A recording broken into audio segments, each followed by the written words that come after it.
Ladies and gentlemen, welcome back to the 6-Year Stint NBA podcast. I'm your host, Sean Temesi. Today I'm here with a special guest, Justin Hodges, to talk about the 2017 NBA draft, some of the prospects, how the college season's going, and what we're in store for as far as the next wave of talent in the NBA. So, Justin, welcome to the show. Hey, man, I'm glad to be here. So, tell me a quick little introduction to this draft. How's it looking so far? It is loaded, man. It is loaded. Unlike any draft that I've seen in recent years, the amount of talent in this draft, top to bottom, the potential guys in this draft to become all-stars and superstars, and a bunch of these guys, they're just fun to watch. They're going to be some kind of fun when they get into the league. So I'm excited for it. I've been excited for it since last year. As a great group of prospects. Right, yeah, that's sort of been the talk lately. I mean, even before the 2016 draft, we were already more excited for this year's than the one at the time because, as we know, that was kind of a weaker draft. And I guess people have really been holding back, waiting for this year to finally happen, and it seems like it's here. Obviously, things still have, the opportunity to change because players can withdraw from eligibility. March Madness hasn't even happened yet, so we don't really know exactly what we're looking at just yet, but we're certainly starting to get a better picture as the NCAA season has gone on, and it looks like so far the predictions have been true, and this draft still, even after a year or two of being hyped up, still looks like something really special. Now, would you say that this is more of a top-heavy draft, or more like one that's, having the 14th pick is almost as good as having a top 5 pick? What kind of draft are we looking at in that sense? It's definitely a top-heavy draft to me. Okay. And that was really what made last year's draft stronger. It's really the opposite of this year's draft. Last year's draft, there weren't really any superstars or really franchise guys you were going to draft other than Ben Simmons, who went to Philadelphia. Right. But you could find talent to the draft. For example, DeAndre Bembry, who went at 23 to the Hawks, a guy who they're wanting to develop into a starter. Malcolm Brogdon, who went into the second round to the Bucks, who has been playing spectacularly. So really, last year's draft was more, you could really find a good guy later in the draft, but this year is definitely more about the top 10 or 15 so guys that are really more so than the guys you're going to find from picks, post-lottery, like 20 so on. Yeah, it's interesting that you mentioned that because a lot of the times when there's sort of a drop-off one year where there's been a couple pretty heavy drafts, I mean, 2014 and 15 certainly were some pretty good drafts, so it does make sense that 2016 kind of was a little bit dry. And when that happens, we see a lot more seniors leaving and getting drafted well into the first round, whereas in drafts where there's a lot of potential, a lot of stars, a lot of guys that have been hyped since junior high school, we see a lot more freshmen and sophomores. So this year, after last year seeing a lot of seniors leave and guys like late second round picks turning out to be quality players, we saw a lot of seniors get drafted last year. This year, I'm looking at NBA draft.net, Draft Express, and it looks like there's hardly any seniors in these mock drafts. Obviously there are a lot in the second round, which there always is, but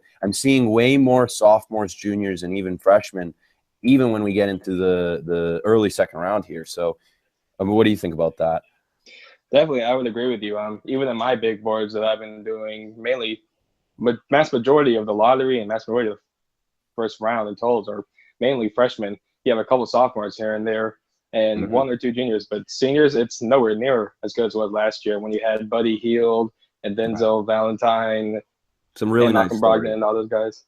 Yeah, but this year it's mainly focused on the young guys the one and done guys, as we call them. Right. They're really the main focus of this draft. Yeah. That certainly seems, I mean, there's hardly any in the lottery as far as projections go, anyone who's not a freshman or an international player. So yeah, that's interesting stuff. Part of it is what makes – oops, sorry. Yeah, no, go ahead. Part of it is what makes the draft class stronger, because when Mhm. NBA teams or front offices are looking at guys they want to build their futures around, obviously those talented 18, 19-year-olds are, the most prize valuable prospects, because you're going to get them for longer years. I Right. say like a senior you draft, he's already 22, 23 years old, and during a 10-year career, he's already going to be in his 30s. Whereas a one and done talented freshman, you're getting very good value in terms of talent, and he can have a good 12, 13-year run, and he'll still be in his early 30s. Mhm. So part of that, there being so many good freshmen in this class makes it such a good draft. Yeah, that certainly. Now, someone like myself that doesn't follow college hoops as well as the NBA, does it feel like this year, there's a lot more fresh faces, and does it feel like last year kind of sucked the NCAA dry of its veteran, quote unquote, leaders? Because I mean, guys who are 22, 21 years old in college are veterans. So does it feel like this year there's a lot more raw talent, just even not just as far as who's getting drafted and who's under the radar, but does it feel like college hoops in general is kind of lacking that superiority because of last year's draft more than most years? I would say so. But Yeah. college basketball this year has been dominated by what they call the blue bloods, or Mm, the guys who got most. When you look at Duke and Kentucky, top two. When you look at UCLA, who got two really good freshmen. When you look at Kansas, who got two really good freshmen. right. Look at North Carolina, even though they have veterans, they've got good young talent. So a lot of the talent last year that was older and more experienced, and really led to more experienced teams, more Yeah. fundamentally sound teams. Like Not Villanova like and Villanova, right. exactly. Got. I don't think we can really count on a team like Villanova doing what they did last Right. year, even though they've been a really good team this year. But the teams that are top tier this year are the teams that do have these young players who are able to knock in these really good recruits, and have really set the line between them and really the rest of college basketball, who Mm, simply could not match up in recruiting standards. right. And so part of it does make the game a little less, I guess you can say, quote unquote, interesting, because there's less variation of good teams, Right. even though the top tier blue blood teams that are considered the best have been more entertaining to watch for sure. Right. And back to sort of like the repercussions of having a weak or a strong draft the year before. It does feel like after having a weak draft in which, a lot of guys that maybe never would have been drafted, but got, that extra push because they were a senior in some small school somewhere, sort of like a CJ McCollum or a Damian Lillard, they get pushed up more, and there's sort of a lack there the next year in that category. So it feels like, younger teams with more athleticism, teams with more flash can sort of come up. But let's start talking about the personnel in this draft. Now, obviously, this draft this year, I've said before on the show, this year's draft I have not followed yet. But I definitely look forward to getting more into it. Can you kind of educate me on and listeners on who are sort of the marquee guys? Are there 2 guys? Are there 5 guys? How many people am I really, as an NBA fan, going to have to pay a lot of attention to? Well, the thing about that really sticks out about this draft is it's top heavy, and in that top heavy section of the draft, it's point guard heavy. Mm-hmm. In the lottery standards, there's a good 5 or 6 quality point guards who can really start for any team. They're very good in different regards. They're all different types of players, but they're players that can benefit any NBA team and can provide services. So it's the point guards, if it's teams looking for a point guard, even though the league itself is so point guard heavy right now, Mm-hmm. those few teams that still need point guards are going to be able to find one if they have a top 10 pick. Right. Later in the drafts, we see a lot more big men. You see more skilled centers, guys like Miles Turner Right. last year, who went, or 2 years ago, that went late lottery. A few very talented shooting guards, a few very talented three small forwards, some good international prospects, especially at the power forward spot. But really, what we're going to look back at this draft and really talk about it about 5, 10 years is how good these point guards were, because they're really just the face of the draft in terms of their talent and their productivity in college basketball and how they're looking now. And what's sort of the trend as far as these young guys go? Like, are they all sort of unique in their own way? Are they sort of following sort of what's being asked of players in the NBA right now? What's sort of the effect that you noticed? They're definitely unique. Each one has unique skill sets, but it's not with none of these guys. It's not really a situation as to where one guy's skill set is definitely much more better than another guy's skill sets. They have their own strengths, they have their own weaknesses, but their strengths are so high level that it doesn't really separate itself. And there's not really a top best player. You don't have a Ben Simmons or a Karl Anthony Towns or an Andrew Wiggins in this draft who you're going to say, this guy's definitely the best player in this class. You don't have that this year.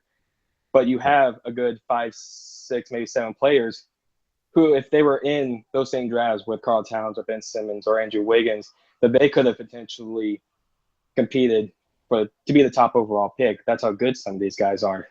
Right. But there's not a definitive best player, but these kids are such high quality that they're top players in their own regard. Okay. Now, let's talk about point guards then.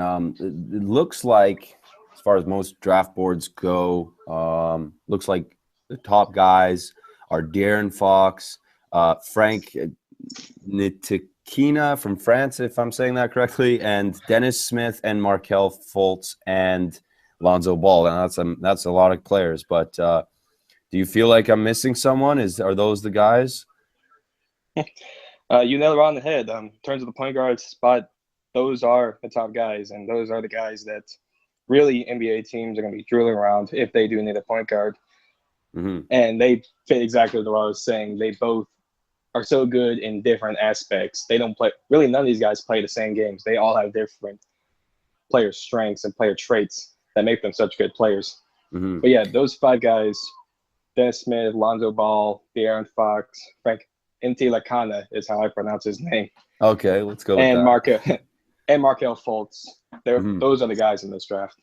So which guy, I mean, can I ask you personally, which guy really excites you the most? Well, Lonzo Ball is the really glamour boy of this draft, especially since he got to college basketball. He's an exceptional passer, an exceptional facilitator, can hit the deep ball well. But the player that excites me most is Markelle Fultz. Right. He's playing for a struggling Washington team, but you're talking about a guy who you can just get the ball in this guy's hand and then go to work. Yeah. And he's going to give you everything on the offensive end.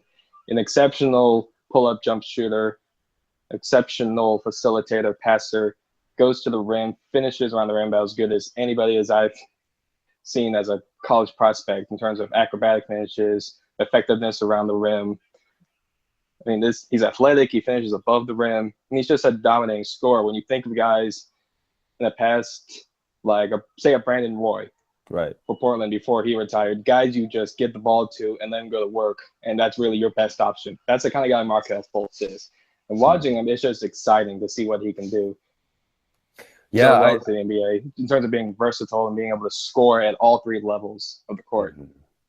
Yeah, I've had an opportunity to watch some of his highlights actually of the many players that I still haven't done. But Markelle Fultz, yeah, that is a really exciting looking player.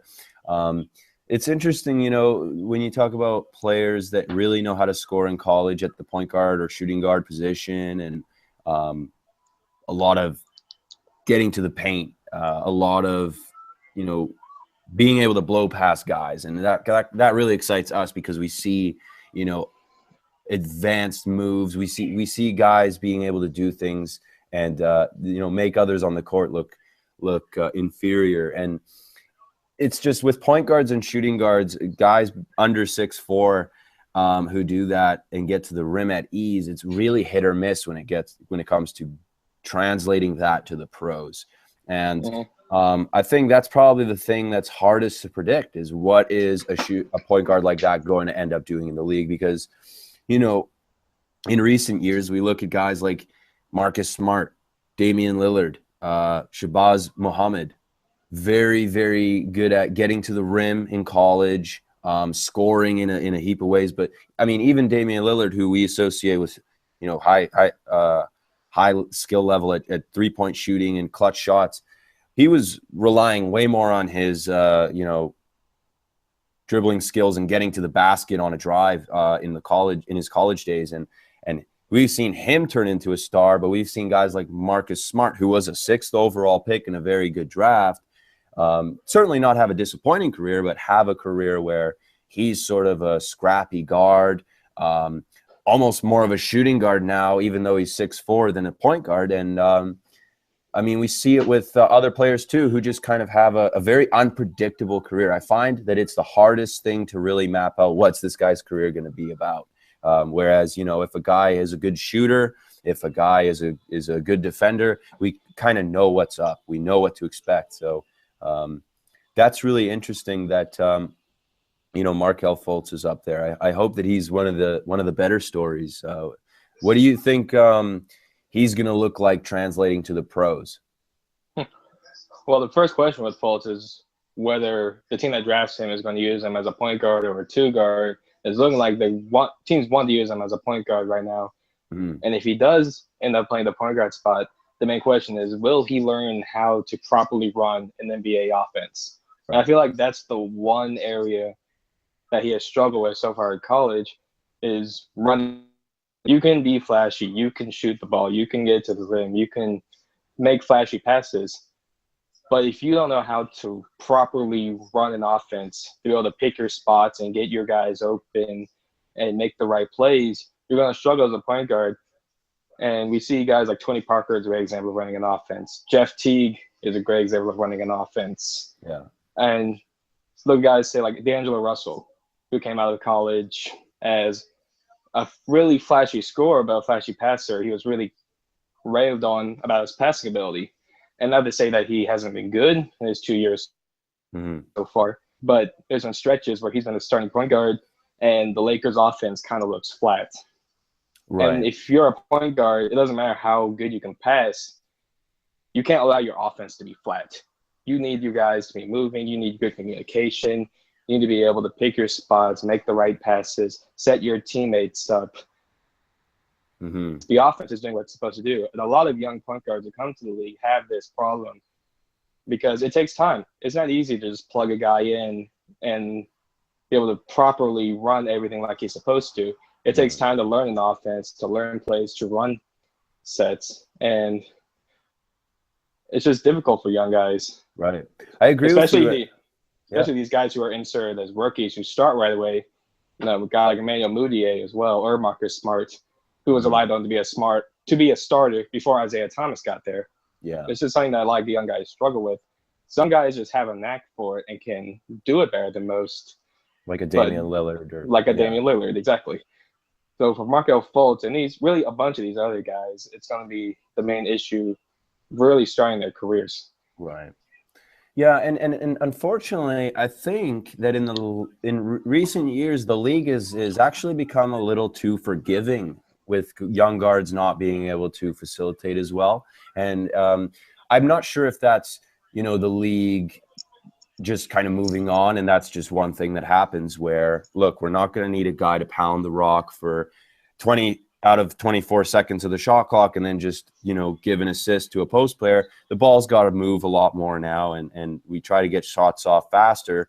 So we're not always looking for a guy to just get 12 assists a game. And that's why guys like Rondo have kind of become ineffective.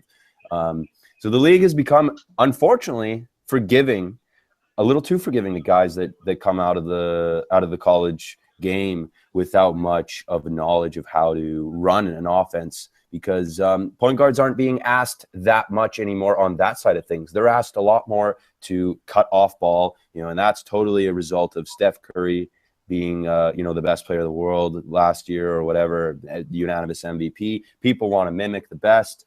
And, we've seen point guards get asked to score a lot more. And that's making a lot of guys uncomfortable that might not have been score first guys in the first place and are now having to sort of do things that they're not naturally accustomed to, like a Emmanuel Mudiay and maybe even D'Angelo Russell at this point. We were talking about 2 years ago when he was drafted that he's a great passer. But since coming to the league, I think we know him a lot more for his clutch shots and his shooting. And he's probably not being asked to pass the ball as much and run things all the time, especially because he plays with a lot of other young guys that, need some attention.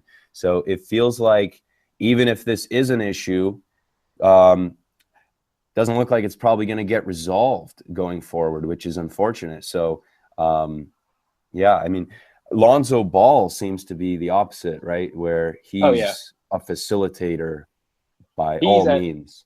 He's as advanced as it gets as a passer and a facilitator. And I've said that, when he was still in high school, noticing the passes he was making, pinpoint passes, full court press passes, or simple base passes, he makes them all. And that's what makes him such a glamorous prospect, is because he's a guy you can just plug in and will make the right play. He's an incredibly intellectual player in terms of reading defenses and knowing where his guys are supposed to be. And so if teams want, like you said, it has become outdated, and that's due to I guess I can call it the revolution of the NBA. Right. We're relying less on, point guards being your floor generals and more so of wanting your guards to, play off ball, shoot from the perimeter. And we see it more so in the NBA. The good example are the Golden State Warriors, where facilitator, he's mainly on the perimeter taking shots. You see Draymond Green is really their top facilitator. Or Andre Iguodala, right? Yeah. Exactly. Or Ben Simmons. There's a lot of players like that coming up now. Definitely. The part of it, too, is teams are wanting to revolve more around their big men becoming facilitators. And LeBron James, you can count him as really the top mold of that. And a good example, like we were just talking about D'Angelo Russell, when you're watching Laker games, most times it's Julius Randle bringing the ball up after he gets rebounds, not D'Angelo Russell, and making plays. And so it's really the point guard becoming the floor general is outdated. But if a team does want to keep that alive and keep it as the base of their offense, which for most teams it really is a good idea to keep that kind of base offense, then that's where Lonzo Ball is going to really excel because he's just that good at it. Do you believe that pass first guards can function in a high pace team, or do you think that's where a guy doesn't work anymore? Where a guy like De'Aaron Fox from Kentucky really excels, because he's the guy. If you want to run a fast paced offense, this is the guy you want. And when you watch Kentucky games, even when their opponents make shots, he's bringing up the floor. He's getting buckets within 3 or 4 seconds of the shot clock. Mm-hmm. He's quick. He's fast. He's in control. And he knows when to step back and just make passes. He has stars on that team. He has Malik Monk, who, if you ask me, is the best prospect of this draft. He has guys like Bam Adebayo, who's a dominant force down low. He isn't required to put up 25 points every night, but he's such a fast guy where he can get 25 points just by blowing past his matchups and finishing around the rim at ease. So if we're talking about guys who are pass first being able to run a fast-paced offense, a guy like De'Aaron Fox is really the perfect mold for that if you're wanting to do it. But other than him, it's definitely more difficult because not every guy is going to have that knowledgeable passing ability and be able to have the speed to keep up with a fast-paced offense. Usually your fast-paced guys are guys who are more focused on getting to the rim, whereas your typical pass-first point guards, with the exception of a guy like John Wall, isn't focusing more on blowing past everybody and getting the shot up as quick as possible. A pass-first point guard wants the best shot for his teammates, which typically comes in a half-court set. So certain guys can do it. Certain guys like John Wall and maybe De'Aaron Fox can fit that mold, but it's more difficult for different guys who aren't as capable as those guys are. Okay, and so in other positions. You know, you mentioned Malik Monk, who's, I mean, he's 6'3", but he's being called a shooting guard. So what other wings or bigs do you think are really stand out to you aside from point guards? Well, Malik Monk is obviously the guy at the wing. Yeah. Whoever has him, like usually what I've seen, he's more 6'4", 6'5". I'm not completely sure. All these different sources who give metrics are so differentiating. Well, So and I'm not these really guys are sure. still going through puberty, so it changes Exactly. every few months. But if you're talking about a guy who is as polished of a scorer as you can possibly get in a league who relies so much on scoring, I mean, I don't know how you can't look at Malik Monk and say this guy is the most valuable in the draft. Because when it comes to perimeter shooting, his jump shot is, I can't say any jump shot is perfect, but the way he just squares up his body, goes up, leaves at the highest points, Right. wrist motion, the way it comes off his hands, and it goes in he's shooting a good 43% from three, and on pace to break Kentucky's single season record that was set by Jamal Murray last year. If you need a good example of what I'm talking about, in his game against North Carolina earlier this year, he put up 47 points. The dude was unconscious. And for college standards, 47 points is not easy, especially not for a college freshman. It doesn't happen all that often. But, I mean, the guy is just an evolved shooter. And he's also as athletic as it gets. He's a monster in fast break situations, can finish above the rim with ridiculous dunks. I mean, the guy is a highlight reel, and also can just run a base offense, you know, pull up from mid-range, drive ISO to the rim. I mean, he's the best scorer of this draft. I don't think it's even close. In terms of, say, on the wings, a lot of people like Josh Jackson from Kansas, and he's a good prospect. He's a solid body, around 6'6", 6'7". Right. Strong upper body, defends very well, is athletic, still struggles offensively. His jump shot needs a lot of work, but he's a very versatile guy. When you think of a really less evolved Grant Hill, you know, a guy you can plug into the three spot and really get a lot of different things from, I think is a great prospect. But if you want the flashy, kind of fun, I guess you could say fun guy to watch, is a guy named Jason Tatum who goes to Duke. Solid 6'8" on the perimeter. I mean, scoring is his forte. A very good post player for a wing. Has a really solid jump shot. Face-up game is good. Not the most willing passer, not the most willing defender, but a guy who I think can get up to 20 points a game in the NBA. No, not right away, but by his third or fourth year, he'll be a prominent scorer of the league. Right. And do you think that his defense is, obviously there's improvement to be made, but do you think that it's something that's going to make him a liability, or do you think that that's something that we could still fix? It's definitely fixable, and a lot of it with him is mental. Okay. It's not where doesn't have the physical tools to become a good defender. I think he does, but it's the mindset to not want to put in all the effort you need to in playing defense. Some of these guys who are particular scorers, you know, their mindset is to score, and their really attitudes kind of shift away from the defensive end, and they're just focused on scoring. I think that's his biggest issue right now. But the scoring is at a level where you can kind of get away with it right now. But it's going to need fixing in the NBA, and it can be fixed. But it's going to rely on him improving himself to do it. Well, it's just kind of worrisome because, you know, when you hear guys from Duke that really know how to score, they have a tremendous level of IQ on that end of the floor, but they just can't really get it together on the defensive end. It reminds me of Jahlil Okafor, and that kind of worries me because I think we're at a point where if you just can't play any defense, doesn't really seem to matter what you contribute on the other end. You're unplayable. And the more we get into big men and even wings that play more of a power forward position or something like that, it becomes more and more impossible to work those guys back in. Guards can get away with a little bit of lackluster defense, it seems, but you know, that's something he's got to worry about because at 6'8", possibly going to be even taller when he gets to the league. that's a guy who's, it doesn't matter what he does. He's not going to get playing time if he can't defend. And it's not really easy to bail him out with another player because big men don't really play side by side the way guards do.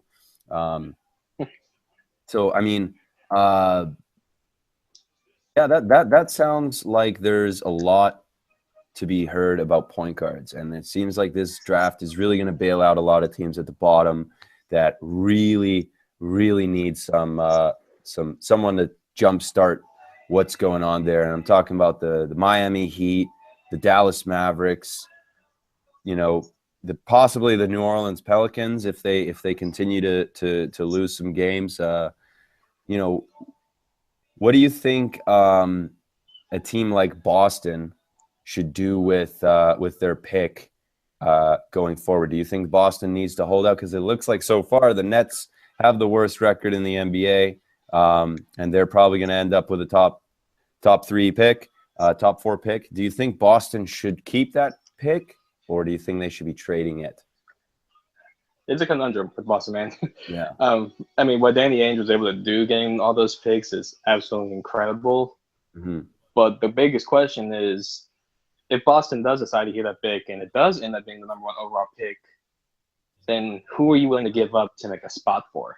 Right. Because when you think of locks on that team as they're going, Isaiah Thomas is a lock at point guard. He's not going anywhere. Al Horford, who's playing center for the most part, he's not going anywhere. You just drafted Jaylen Brown with the 3rd overall pick and invested in him as a small forward while you already have Jay Crowder. I don't think he's going anywhere.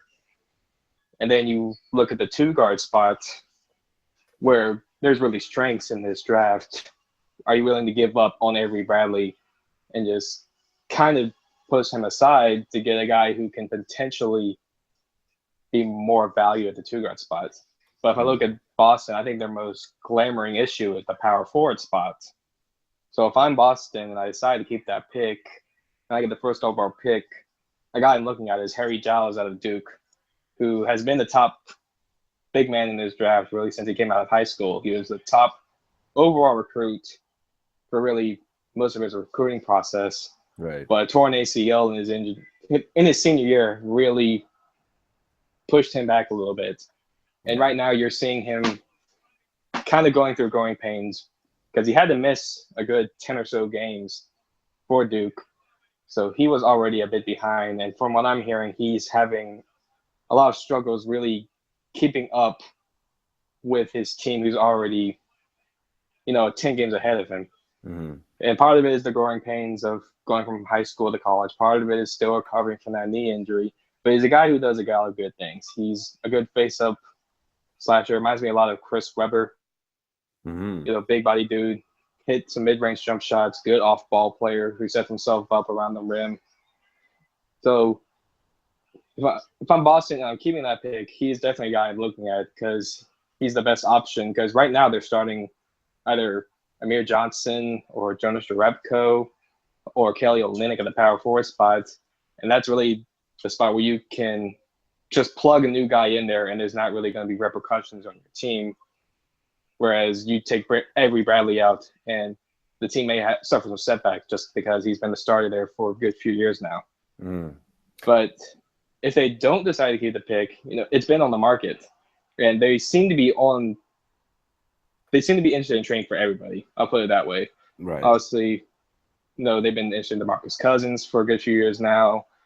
Don't know if maybe a guy like Blake Griffin, Paul George possibly, Paul Millsap was on the market for a while.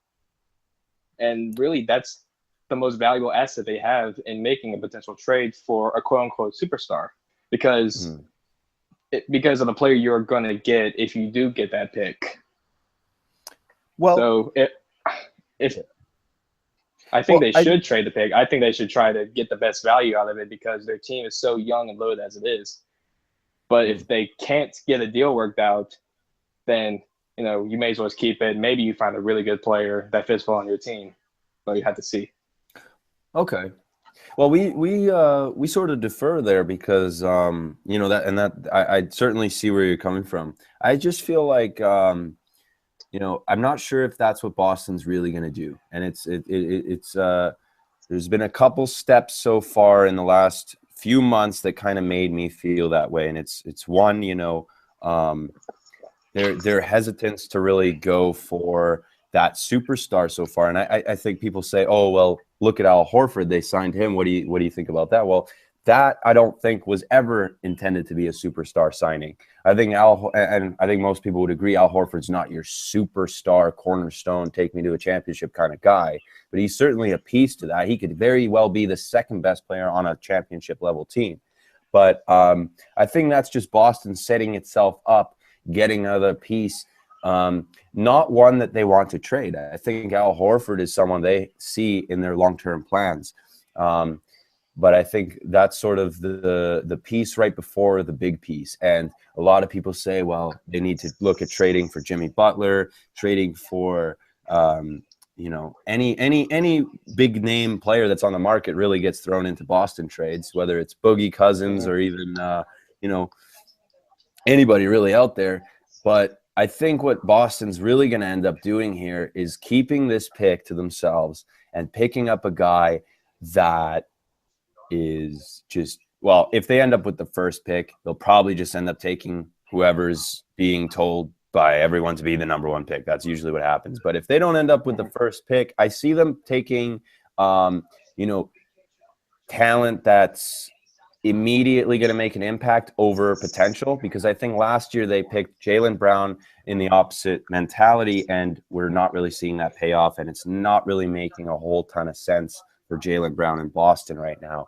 I think if Boston is able to get a player that they can put into the starting lineup right away with this draft pick, I think they'll take the opportunity to do so. And I think guys like Isaiah Thomas, and Jay Crowder, sort of players that people have been saying are more temporary, just pieces for a trade, I think those guys are going to be sticking around, and they're going to be having to adjust once the younger players sort of take a more star role. And I think those guys shouldn't have too much of a problem with that. Isaiah Thomas having a big year, a lot of people would say maybe he's going to let it get to him. I think he's still a very workable player, and being 5'9", I think he knows that he's never going to be the number one piece to a championship. He knows he's going to have to change his role once the team gets a lot more scoring talent, and I think that's what they'll do with this pick. And one thing that really made me realize that it's not going to be the top players on this roster that are scoring the most points right now that are going to be moved. It's going to be the guys that really are just wasting their time on this roster now. And what made me realize that was when RJ Hunter was cut. They could have easily made a trade and tried to make something work so that RJ could stay on that team and work his way up, because that was a player they were very, very happy to have, and they liked having him there, but they just had to make a cut because they had 15 guys they had to keep. And I think what's going to happen is all these guys like James Young, Tyler Zeller, even Kelly Olynyk, and all these guys that aren't main pieces are going to have to get the boot. And we're going to see guys like Isaiah Thomas, Avery Bradley, Jay Crowder, Amir Johnson readjust themselves. And I think they're going to go with the youth movement, but keep around that sort of mid-career veteran talent and go forward with that. That's just my take. As far as Harry Giles goes, I really like this guy. I mean, he's probably the first name I heard about this draft a few years ago when these guys were still all mostly in high school. I don't think he's going to declare for the draft this year, and there's obviously the injury that indicates that to me. But also just, in the past when we've seen injured players, go ahead and declare for the draft, like a Nerlens Noel or Joel Embiid, it was after having a really good college season. And then the injury happened, and then they said, well, we put a product out on the floor for you, so you can judge me based on that. Whereas Harry Giles is coming into his freshman year already injured, dealing with the recovery. So it's not a good year for him. And I think him and his agent will both probably agree that he's better than what he's putting on the floor right now. And being from North Carolina, going to Oak Hill Academy, I think this guy's very comfortable with the college basketball system, and going to Duke is indicative of that as well. So he's probably more likely than anybody to stick around for another year. But what do you think about that? I mean, those are great points, and you bring up really great points in terms of how Boston is going to prepare themselves for the future. Yeah. Because you're absolutely right, because they gave Al Horford the big contract, and I'm a Hawks fan. I've watched him for the past 9 years there, and he's an incredible player. And he's been good for them in terms of that stretch big and being able to pass, the passing from the post, and it's really helped a guy like Isaiah Thomas out, who's leading the Eastern Conference in scoring. And to go along with that, in terms of building for their future, because a lot of these guys are still particularly young, besides Horford, is Isaiah Thomas becoming your superstar? Mm-hmm. Is he the guy you're going to build around for years to come? And he's obviously, not a liability on defense, but his scoring, especially in the fourth quarter, I mean, is this the guy who, even if you do draft, an incredible player who's going to potentially be a superstar like a Markelle Fultz or a Malik Monk, mm-hmm. Are those guys going to be Isaiah Thomas? Or is Isaiah Thomas going to take the back seat and let another person really rise up? And it's a question that it's going to have to be answered in the coming years. I don't think it's that big of an issue for this season, just because you don't have that guy yet. And unless you send everything out and trade for Jimmy Butler or something like that, then it doesn't become a priority until the offseason. But it's good points at Boston, and I want to call it, it's not really any negativity surrounding it, because you're looking at adding more great talent to what's already a solid team. But it's mainly just questions, and questions you're going to have to answer to your fans, to your media, to yourselves, to your team. And really, I want to say that they don't know which direction they're going, but I don't think guys like Danny Ainge have particularly made up their mind in terms of really everything that you just said and some of the things I just said. I think it seems like they're going to need to get figured out if they're going to take the next step in becoming a top contender. Right. So is there anyone else that you just have any last notes before we sort of wrap things up? Anyone else that we might have missed at the top of the draft board that really catches your eye? Well, I'll go through a few guys. I won't get full in breakdowns because I'm not sure how much time we have left. The guys that need to be worth noting. A guy I really liked that plays for Florida State named Jonathan Isaac. He was a guy who almost had his name included in last year's draft, but decided to play college anyways. And he's one of those guys. He's long, lengthy, can dribble, can shoot, and something that he's a player that really every player that's fit that mold has gotten the Kevin Durant comparison. Yeah. Like Brandon Ingram, like guys in the past. Every time it's the next Kevin Durant, the long guys who can shoot or whatever. I think of all the guys that media has labeled next Kevin Durant, Jonathan Isaac is the closest thing in terms of play style, in terms of body, in terms of intangibles. That's the closest to Kevin Durant. Not saying he will become Kevin Durant, but he's definitely closer than Brandon Ingram ever was, in my opinion. But he's a great talent. A guy I really like was originally an international player, but plays for Arizona right now, is Lauri Markkanen.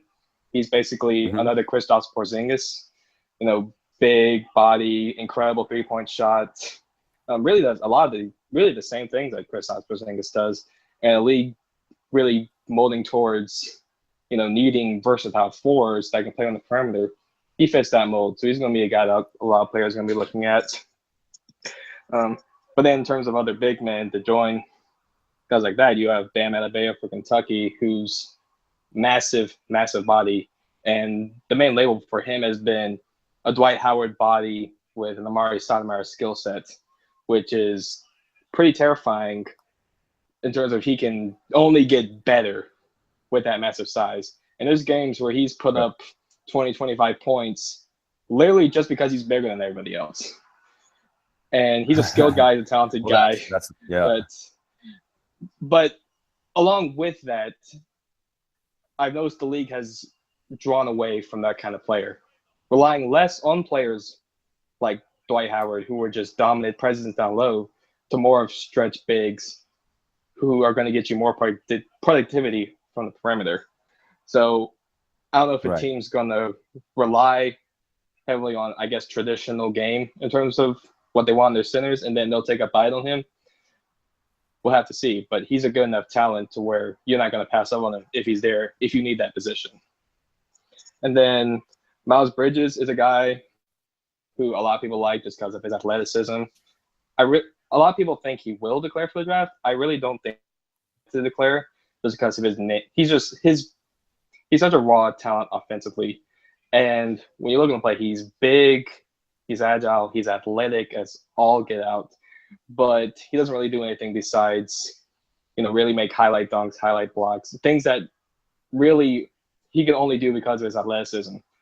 And I think I see this with a lot of guys when you think of guys like Wesley Johnson, for example, guys who don't really have a set game, but rely solely on their athleticism to try and make it in the NBA. And it's really impossible to do. You have to have some kind of game aside from just being more athletic than everybody else. And that's really the category that Miles Bridges falls under. And I think he'll need another year to really develop his game more. But if he does decide to declare this year, then good for him. We'll see where he goes. He should be a first-round pick regardless just because of his upside. His ceiling is off the roof. There. Well, you bring up some really interesting notes on these players. So I'm definitely going to have to take a more deep look at the pool of players we have coming up for this draft, whether they're going to be declaring or not. Very interesting, a lot of talent to be seen. If you ever need to read up more, I got a big board that should be coming out sometime this next week. So hopefully I can get that to you and it'll help you out a little bit. Well, I'd love to check it out. They have the top 30 prospects, and including NBA comparisons. A little thing I've thrown in there, which I hope will help anybody that really has questions on the draft. Oh, that's certainly like the first thing I look at when I check out these mock drafts. But a lot of the times it's very general, very broad, and the thing about comparing is most of the time it's based on physical appearance or how athletic a guy is or what is his shooting. Now, I if I hear someone being compared to Klay Thompson, I want it to be because his shooting percentages mimic those of Klay Thompson, not because his release looks like it. You know what I mean? That's certainly frustrating.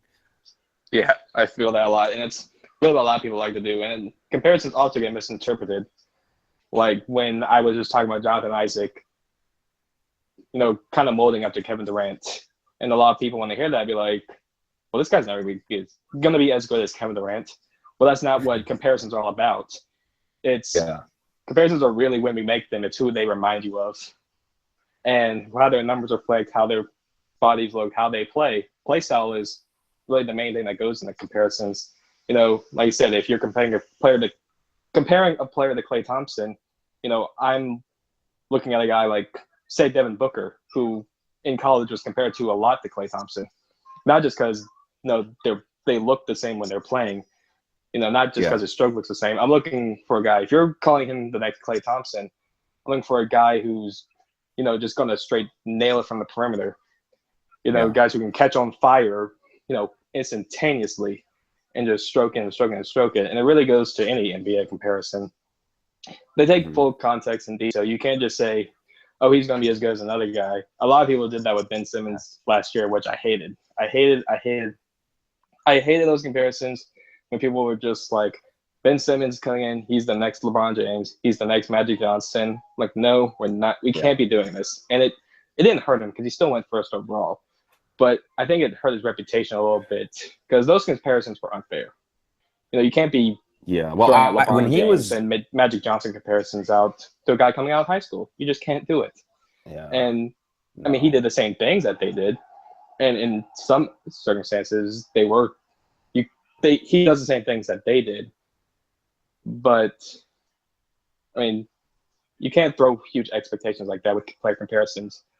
They had to take in more than just what you see in highlights and what you see in the eye test to really get a good comparison to be like, this guy can be like this guy. Well, when the Ben Simmons, LeBron James comparisons were coming out, obviously that was just, and that so many times, whether it's Andrew Wiggins or Harrison Barnes a few years ago was in that conversation, and their playing Oh, style yeah. couldn't be more different. I was always Mhm. saying that Simmons reminded me kind of a faster Julius Randle, more of a 3 than a 4, but a little Mhm. bit more realistic. But yeah, I mean, you mentioned the mock draft. Where can people find any content that you might have? You know, whether it's mock drafts or articles, anything like that. Where can people find that? Well, obviously, I'll have stuff coming out like that on my own if you want later on in the year, if you want to pay attention to that. Really, NBADraft.net is a site that I really like to use because they offer good information. CBS Sports offers good big boards just to get a real good idea. Draft Express gives full on details and subscription about the guys. Yeah. I wouldn't really trust Bleacher Report or ESPN as much, just because Bleacher Report is notoriously bad for overhyping everything, especially when it comes to draft prospects.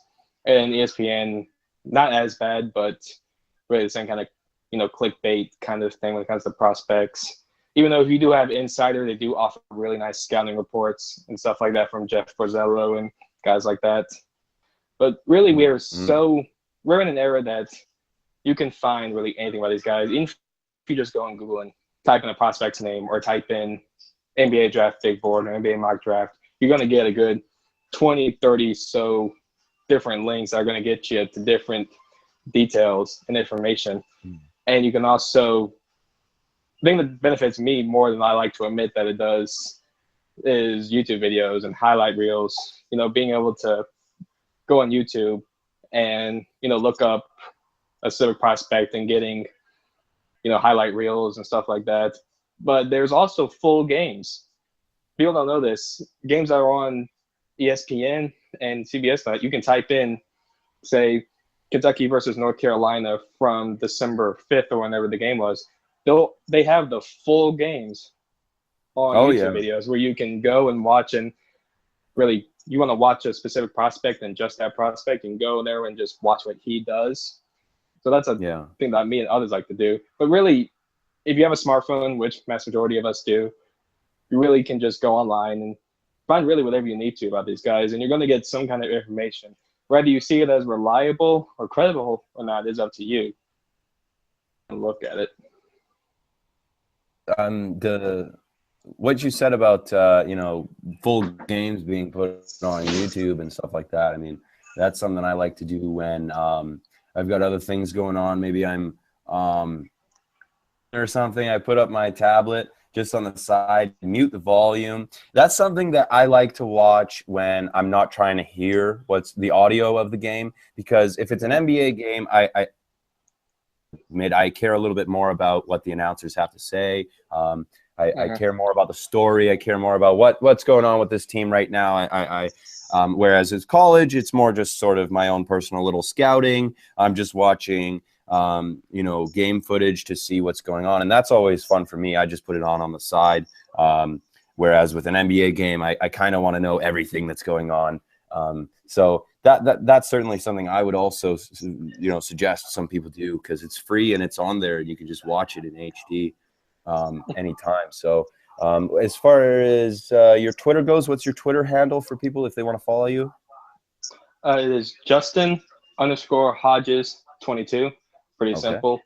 If you want to follow me on there, I like to be a little funny on Twitter, as we all should, but I like to think I offer some good content on there. You can find most of my articles. I'll have them linked on there as soon as they get posted online. But that's really the best way to find me. Okay. All right. Well, Justin, thank you for coming on the show. Certainly keep in touch as the draft nears us, and hopefully we can have you on the show again and talk some more about the draft. Definitely, man. Anytime. There was a good about 15 or so prospects that I didn't get to go fully on, but it's been fun talking about the main guys. I'll have to come back on and give a really top to bottom breakdown. Hey, this has been fun, man. I've been happy coming on. For sure. Thank you. Appreciate it. Hey, man, take it easy now. For listeners, you can listen to the 6-year stint on SoundCloud, iTunes, YouTube. apps that you like to use. You can follow us on Twitter at 6 Year Stint. Follow on Facebook. We also those on our conversations on YouTube if you prefer listening on there. So make sure that you subscribe and stay in tune as we the full season coverage of all 30 teams, including the draft, off season, and what have you. So thank you for listening, guys. Thank you for Justin for coming on the show. My name is Sean Tomesi, and you're listening to the 6 Year Stint NBA podcast.